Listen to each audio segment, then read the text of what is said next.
Hey guys, welcome back to my channel. My name is Amanda and this is my January wrap-up. So in the month of January I think I read a total of 5 books and I DNF'd 2, which I've started a bunch of books and never finished them, but I never officially said I DNF'd. I don't think I've only done that one time before. But this year I have decided that I'm not going to waste my time reading books that don't hold my interest. So you know, if I don't like it or I'm not into it, I'm just gonna DNF it. And if I want to pick it up later, then that's okay too, because out of the 2 books that I DNF'd, one of them I may try again at some point, but right now it just is not for me. So let's just get into the 2 books I DNF'd, and then we'll get into the stuff that I read. So this one pains me to say it, but I DNF'd City of Girls by Elizabeth Gilbert. And you know, I don't know if I just wasn't in the mood for this. I've been in a huge thriller on a huge thriller kick for a very long time, and at least for the last few months, and that's all I want to read. So this is historical fiction. It follows a 19-year-old girl named Vivian who's sent off to live with her aunt in the 1920s, I believe, who her aunt runs a theater in New York City. So she's just getting her feet wet in the theater and trying to find her way, and I think it's a coming of age story, historical fiction. So it has everything that I would have liked. Apparently there's some big scandal that happens, and it says that on the blurb, so this is not a spoiler, but some big scandal that happens, and then at some point Vivian, from the future, her older self, decides to finally tell everyone what that scandal is. So I was really stoked about it, but I just could not get into it. I think I put it down in about 50 pages. So I don't think I gave it a good enough try. I like to at least read 100 pages or so before I know I'm completely done with it, unless it's problematic as fuck and I just, I have no tolerance. But this book, there's nothing wrong with it. I just don't think I was in the mood. So maybe at some point I will pick it back up. The next book I will not be picking back up, and that is Now Entering Adamsville. This is by Francesca Zappia. She is the author of Eliza and Her Monsters, which I absolutely adored. I read it in one sitting, and so I was really excited to see that she came out with something new. Now, I knew this was going to be different because it's got a paranormal element to it. I read about 150 pages, and I still don't know what the fuck is going on, so I'm not invested, and I don't want to waste my time, and I don't care what happens because I don't understand. The world building is the author just expects you to know what is going on, I think, from jump, really. They give you little to no information. There's these things called fire starters. I don't know if they're demon, but apparently they take human shape. It just wasn't my thing. And the main character, her name is Zora, and she's a troublemaker. Her family is trouble, or so the town thinks, and just no. It's just a no for me. Not my thing. If you loved it, that's great. I'm glad you did, but for me, I just wasn't loving it, so I just decided to DNF it, and I'm not going to be apologetic for that. So, let's talk about some things that I read and loved this month, because I read some things. I need to pull up my Goodreads, though, so I can remember what I rated these things, because I feel like it's been a long time since I've actually read them. Also, the lighting in here sucks the moment I don't have my ring light on, and you can see a glare on my glasses from the camera. I do have blue light blocking lenses, and unfortunately, there's a glare. The first book that I finished in January is The Last Time I Lied by Riley Sager. This is his second novel. I read and loved The Final Girls. I feel like I've already talked about this, but I think I just talked about it in length in my TBR.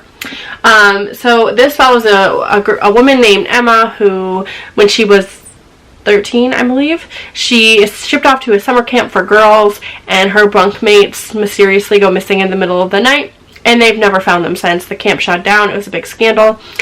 And 15 years later, she's an artist, and the founder of the camp, Franny, gives her a call and says, hey, I'm going to reopen the camp. I think it's been long enough. I want to show people that, I'm here for the right reasons, and I would love it if you would come and teach an art class for me. So against her better judgment, she decides that she's going to go, and that's mostly because she wants to find out what happened to her bunkmates. I wanted to love this. I really, really, really wanted to love this, and I talk about it in my vlog, which you guys will see before this video.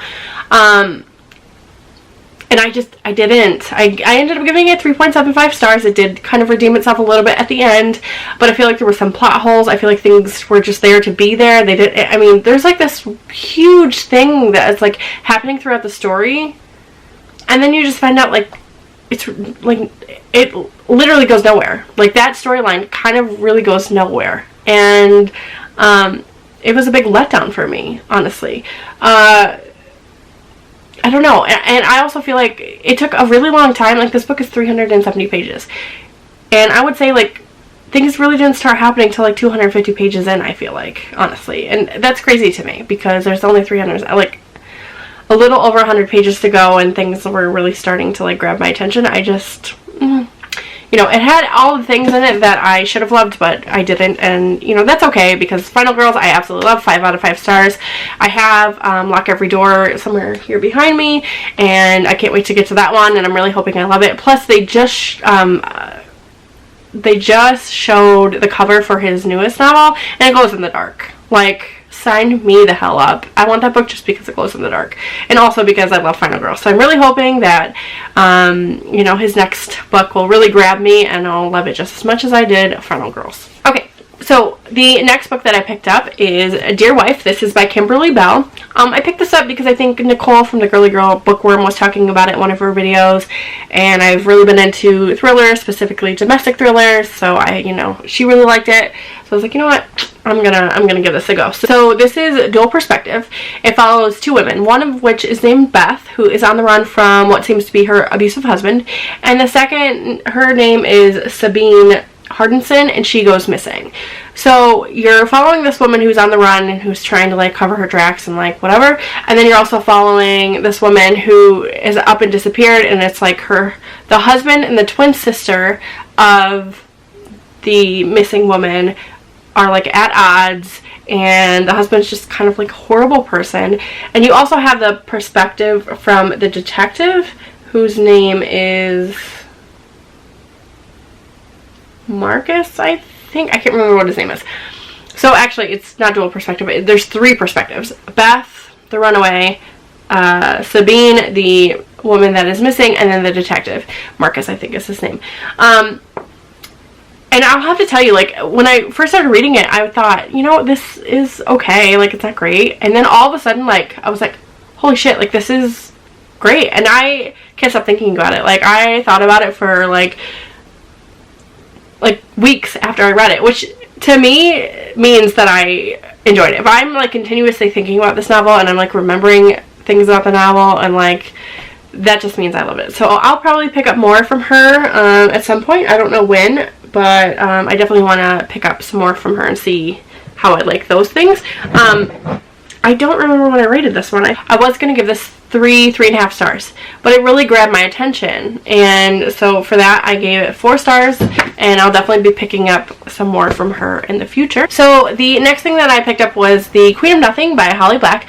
This is the 3rd and final book in the Folk of Air series, and I ended up giving it 5 out of 5 stars. I really did enjoy it. I really did love it. I will tell you, the second book is my favorite in the series, and you know, my only critique here is that I felt like it was rushed. The book is very short. I think it's 300 pages. I felt like things were rushed. I felt like things wrapped up very easily with a nice little bow. And I don't feel like that happened in the first 2 books. I was really shocked, and I feel like things were just kind of rushed to get the novel over with. And that's kind of sad, because I expected a little bit more. I wanted more. It left me wanting more, and there's no more. Like, it's over. So that would be my only critique. But I did give it 5 stars because I just love it so much. Like, Jude and Carden, like, love them. And I'm not going to tell you anything about the book because it's the 3rd and final book, but it's set in a fae world. It's about a girl, a mortal girl, who is kidnapped by her stepfather, who is a fae, taken to Elfheim. I think that's the name of the place.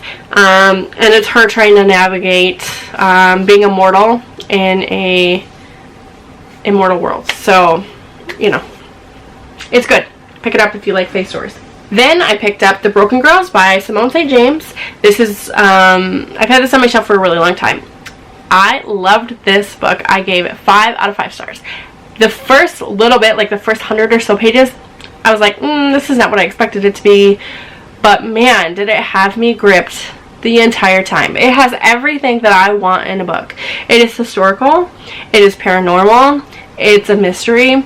Like, I loved it. I loved it. It had everything. It's a dual perspective, so it follows a journalist named Fiona in present day who decides to write a story on this all-girls school that closed like many years ago, and she decides to do that because her sister was murdered and her body was found there, and she just feels like there's things missing from that case, even though the sister's boyfriend has been tried and convicted.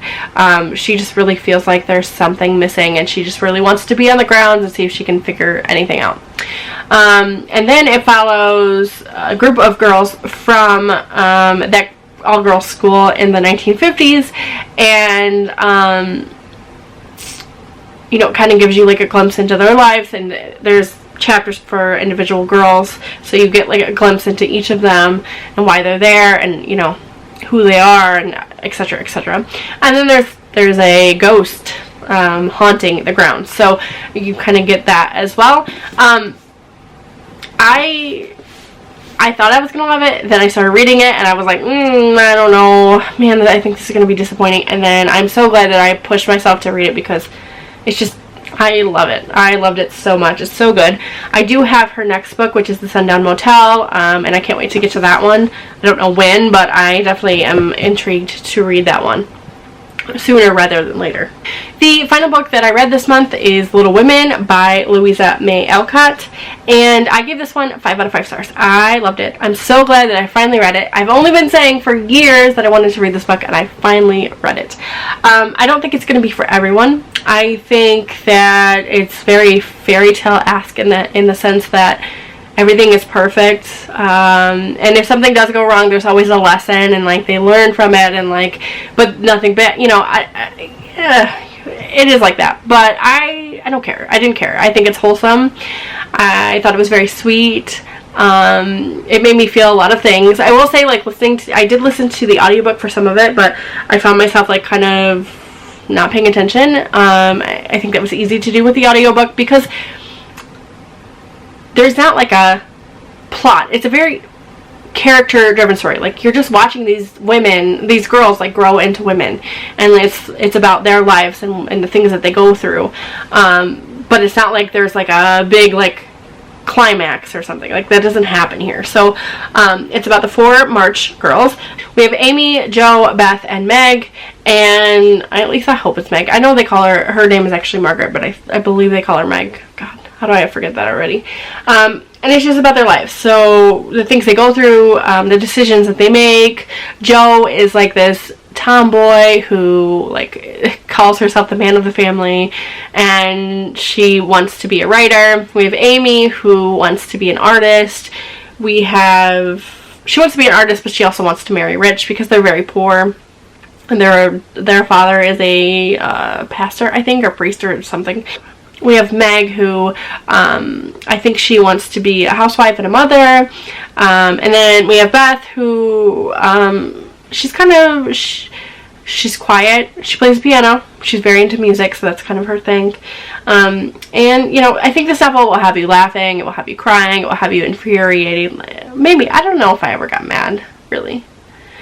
But it did, like, there was some sadness here, and definitely some humor, and then just like, it was just cute and wholesome, and I really enjoyed it, and I'm really glad that I picked it up. And honestly, for being a classic, like, I felt like it was super easy to read, and there were like some things that the author would mention, and I'm like, what is that? Like, what does that mean? I don't know. I mean, you could kind of put 2 and 2 together, really, but like, I really didn't understand, and maybe I should have Googled those things, but I didn't, I still was able to enjoy the novel regardless of those things. So that's what I read in January. Leave me a comment down below if you read any of these, and if you don't want to do that, leave me some kind of emoji. How about a purple heart down below so I know you guys watched and enjoyed it. And don't forget to like and subscribe. Follow me on Goodreads, Instagram, and